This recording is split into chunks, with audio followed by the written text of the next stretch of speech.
Sveiki, angelų draugai. Tokia ypatinga speciali tiesioginė transliacija su angelų žinutėmis šiam karantinui. Tie iš jūsų, kurie gyvenat Lietuvoje, esu tikrai jau girdėjot apie vakar priimtus sprendimus, kad Lietuvoje yra stipriai griežtinamas karantinas. Ir aš prisipažinsiu, perėjau visą pluoštą emocijų, kai išgirdau tą žinutę, nors atrodo manęs labai stipriai kaip ir neliečia, nes aš dirbu iš namų. Vaikų kol kas neturiu, tai nėra man skirtumo, ar vaikai nuotoliniu būdu mokosi, ar į darželį eina, ar namuose, bet labai mane užliejo tokia didelė banga. Tai mano klausimas jums, o Elytė pirmas sveikinasi, sveikutė, smagu matyti. Klausimas jums yra tiek tiems, kurie žiūri dabar tiesioginę transliaciją, tiek visiems, kurie žiūrėsit vėliau įrašą. Klausimas yra toks. Parašykit, kaip jūs jaučiatės dėl to, kad dėl to sugriežtinto karantino, kas jums vyksta. Nes vienas iš dalykų, kas labai yra svarbu, tai leisti savo jausti. Nes jeigu mes neleidžiam savo jausti, tai kažkur supakuojam viduj ir iš to nieko gero nesigauna, nes vis tiek kažkaip tai iškyla ir mūsų valdo iš tos emocijas, iš pasislėpusios kažkur vis tiek randa būdą, kaip įsiveržti į mūsų gyvenimą. Tai geriau tiesiog leidžiam savo jausti, tai įvardinkit, kaip įvardintumėt jūs, kaip jaučiatės. Aš papasakosiu savo patirtį, kas vyko su manim. Pirmiausia, aš pajutau baimę, tokią pereinančią į paniką. Tada pradėjau galvoti, bandyti kažkaip logiškai išmastyti, ko čia aš bijau. Tada pradėjau mąstyti, kad kaip ir nėra ko bijoti. Tada pajutau, kad kyla pyktis, kodėl toks pavėluotas karantinas, nes galbūt užtekė lengvesnio. Tada pradėjau kaltų ieškoti. Smerkimas yra labai normali reakcija, kai mes išsigastam, kai jaučiamės nesaugiai. Smerkimas yra būdas pabėgti nuo to, ką aš jaučiu ir pasmerkti kitus. Paskui pusę nakties nemiegojau, nes be to, kad aš jaučiu savo emocijas, aš dar labai jaučiu, kadangi esu labai empatiška, kad jaučiu dar visas kolektyvinės emocijas kylančias aplinkui. Ir tai pusę nakties nemiegojau ir tada prisiminiau, kaip visada, į kur aš atsigręžiu, visada, kai yra krizė, kai aš jaučiuosi nesaugiai, kai man baisu, kai man kyla neigiamos emocijos, tai visų pirma aš tapinu ir paskui aš kalbu su angelais, arba vienu metu.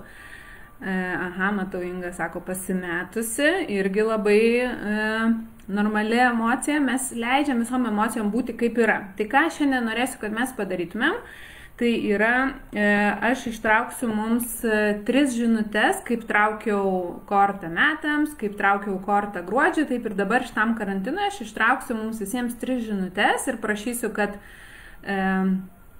kad tiesiog pagalvotumėt, kuri žinutė bus jums, 1, 2 arba 3. Ir aišku, gali būti, kartais būna, kad visos 3 žinutės yra svarbios. Tai netrukus aš trauksiu tas kortas ir žinutės.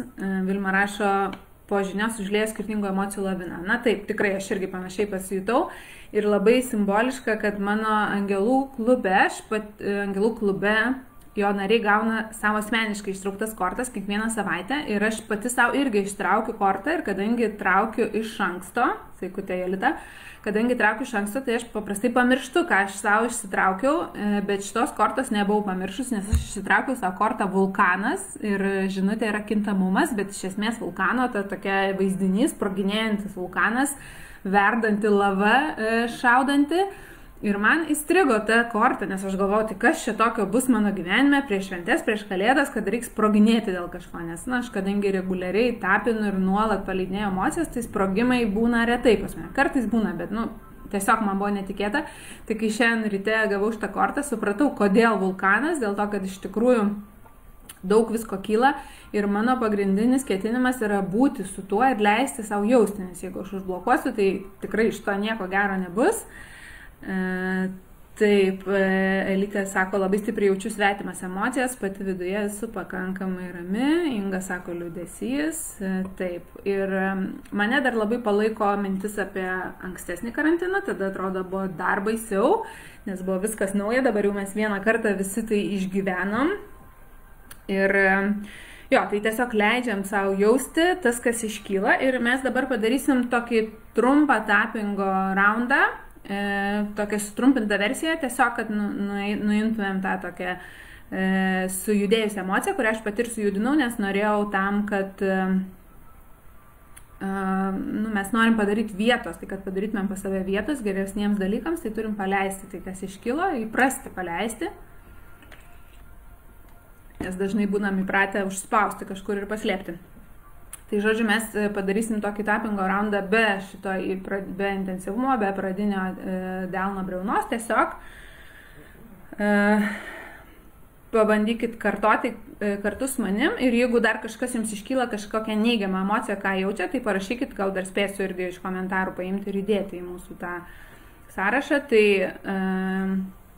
tiesiog įvardinam, kaip jaučiamės, pradėkit tapinti, antakis jaučiuosi pasimetusi, užlieja visokios emocijos, liūdna, baisu, kyla panika, kyla pyktis, norisi ieškoti kaltų. Visos tos neigiamos emocijos dėl naujo karantino. Leidžiu savo jas jausti, saugu man jas jausti ir saugu man jas paleisti. Saugu man priimti angelų palaikymą. Saugu man prisiminti, kad aš visada esu saugi ir saugoma. Saugu man leisti jausti ir priimti angelų palaikymą. Gerai, dabar įkvepiam. Iškvepiam. Tiesiog užfiksuokit. Aš tai jaučiu visada, aš kai tapinu, man taip toks jausmas, kad galva šiek tiek prasidaro, daugiau vietos atsiranda. Aha, Elytė parašė pyktis, tai pyktį įvardinau. Gerai. Tai čia toks trumpas tappingas paleisti paviršinę tokią emociją, kuri šiuo metu iškyla. Ir dabar aš tada ištrauksiu 3 žinutes. Ir jūs tiesiog komentaruose būtų smagu, jeigu pakomentuotumėte arba mintise, pagalvokit, kaip jums atrodo, kuri žinutė bus jums. Ir aš traukiu tai 1, 2 ir 3. Gausos angelų žinutės šitam karantinai. Geras. Pirma žinutė yra netikėta gausa. Kaip jau dalinausi praeitą savaitę, dabar kai traukiu kortas metams, tai šita korta iki šiol vis dar yra pati dažniausia, netikėta gausa. Tai netikėtos gausos žinutė yra tokia. Gausos padidėjimas keliauja pas tave įvairiomis formomis, kai kurios iš jų yra netikėtos. Būk atvira priėmimui ir žinok, kad ši gausa ateina tau, kad palaikytų tavo gyvenimo tikslą, tavo sveikatą ir tavo labdaringą veiklą. Na tikrai. Toks nuostabiai gražus patvirtinimas, beje, per pirmą karantiną pavasarį, kai traukiau angelų žinutę, irgi buvo su gausa, ten buvo dvasinės gausos žinutė, dabar yra netikėta gausa, kad būkim atviri gausai, kuri atkeliauja visokiom formom. Tai čia visiems, kam buvo pirma žinutė. Antra žinutė, oi, kokia faina. Antra žinutė yra sportuok, kad padidintum savo sugebėjimą, kad padidintum savo energiją ir savo sugebėjimą sukurti. Na, šita korta tai yra kaip tik šiandien vaikščiojau miške ir galvojau, kad noriu papasakoti jums apie savo vieną iš pagrindinių principų, kas vyksta, kai yra tokia krizė. Aš pavasarį tą patį dariau ir dabar vėl aš pradedu iš karto galvoti, kaip man aktyviai laikyti save geroj būsenai. Ir aktyviai laikyti save geroj būsenai, nes automatiškai mes nesijausim gerai, kai aplinkui toks chaosas, nežinomybė ir tiek daug aplinkui neigiamų emocijų.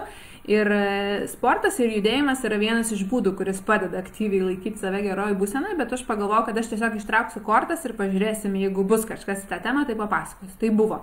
Tai žodžiu, kvietimas yra sportuoti arba judėti, kad padidintum savo energiją ir sugebėjimą sukurti. Tai žinutė yra tokia. Jeigu nori kažką paversti tikrovę greitai, tai raktas į tai yra turėti labai aukštus energijos lygius, tiesiog turėti daug energijos. Ir lengviausias būdas padidinti tą energiją yra per mankštą. Mankštą arba fizinį kažkokį judėjimą. Pasirink smagę ir savo prasmingą veiklą, kad lauktum to momento, kai eisi sportuoti ir tai taps apdovanojimu pats iš savęs. Kad sportas tai ne kančia ir ne prievolė kažkokia, o pats iš savęs apdovanojimas. Ir čia dar pasidalinsiu, kad Angelų klube, į kurį registracija atsidarys sausio mėnesį naujam pusmečiui, nuo vasario bus naujas pusmetis, tai ir ten Angelų klubo nariai gauna kortą pusmečiui ir mano pusmečio korta yra šita, linkėjimai visiems Angelų klubo nariams. Tai mano korta yra šita, sportuok, ir aš atsimenu, kai ją gavau, tai buvau nustebusi, nes man atrodo, kad jau kas, bet aš tai jau ir taip daug sportuoju ir daug judu, bet įkvėpta šitos kortos aš pradėjau daryti jogą 2 kartus per savaitę. Ir bėgioti 2 kartus per savaitę. Tai bėgimas kaip ir nebuvo naujas, bet pradėjau daryti jogą ir tiek užsikabliavau, kad dabar darau jau kiekvieną dieną ir iš pradžių tai nebuvo lengva, bet aš prisimindavau šitą kortą, kad jeigu aš noriu turėti aukštą energijos kiekį, jaučiu, kad man reikia daugiau lankstumo, nes kiekvienam mūsų reikia skirtingo to judėjimo būdo. Tai sportas, žodžiu, tikiuosi, kad palaikys jūs. Lina rašo tikrai taip, judėjimas. Ir Asta pasirinko antrą žinutę, tai irgi judėjimas. Na ir atverčiu trečią žinutė ir trečia yra štai tokia: aukojimas, dešimtinės ir labdaringa veikla. Duok džiaugsmingai organizacijoms ir žmonėms, kurie dvasiškai palaiko ir įkvepia tave, ir žino, kad tavo dosnumas sugrįž tau daugeliu būdų, daug kartų stebuklingais būdais.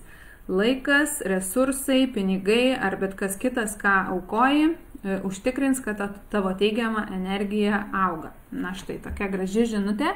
Ir apie aukojimą man gal ateina tokios mintis, kad čia dažnai rekomenduoja, pavyzdžiui, 10% savo pajamų aukoti kažkokiai organizacijai, bet aukojimas gali būti taip pat, pavyzdžiui, laikas, kurį skiriat, gal yra kažkokia veikla, kuri jums yra arti širdies ir kur norit savanoriauti ir padėti. Net ir šituo laiku yra labai įvairių formų, kaip tą galima daryti, nes tai tikrai padeda. Aš daug metų labai savanoriavau ir tai, ką čia darau, aš irgi priskiriu prie tokios labdaringos veiklos, nes aš dalinuosi kiekvieną savaitę nemokamų turinių, tiesiog tam, kad galėčiau pasiekti kuo didesnį skaičių žmonių ir paskleisti tą gerą žinią, kad mes esam saugomi, kad mes turim palaikymą, kad mes esam saugus. Nes pasižiūrėkit, kokios nuostabios žinutės. Netikėta gausa ateina pas mus, gausos padidėjimas tikėtais ir netikėtais būdais. Kvietimas judėti, kvietimas sportuoti, kuris, jeigu aš sakyčiau sportuoti, tai sakytumėt, tai Justina, čia tu taip galvoji, bet angelai, kai sako, tai kažkaip sunku tiesiog atmesti. Tada ir kvietimas aukoti, užsimti labdaringą veiklą. Lina rašo, irgi tinka, ką tik sutikau VŠI organizacijai padaryti eglutę pagyvenusiems žmonėms. Na va, kokia graži veikla. Tikrai yra labai gražių dabar iniciatyvų ir galima daug ką padaryti.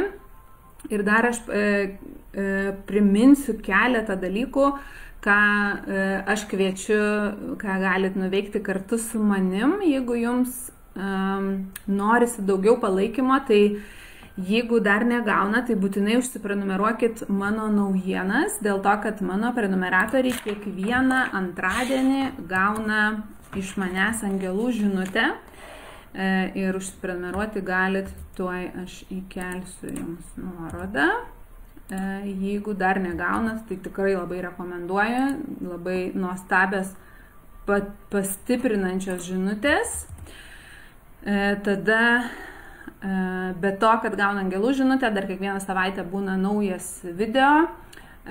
Šitą savaitę, čia tiesiog užėję į mano puslapį, dešiniai pusėje matysit nuorodą registracijai.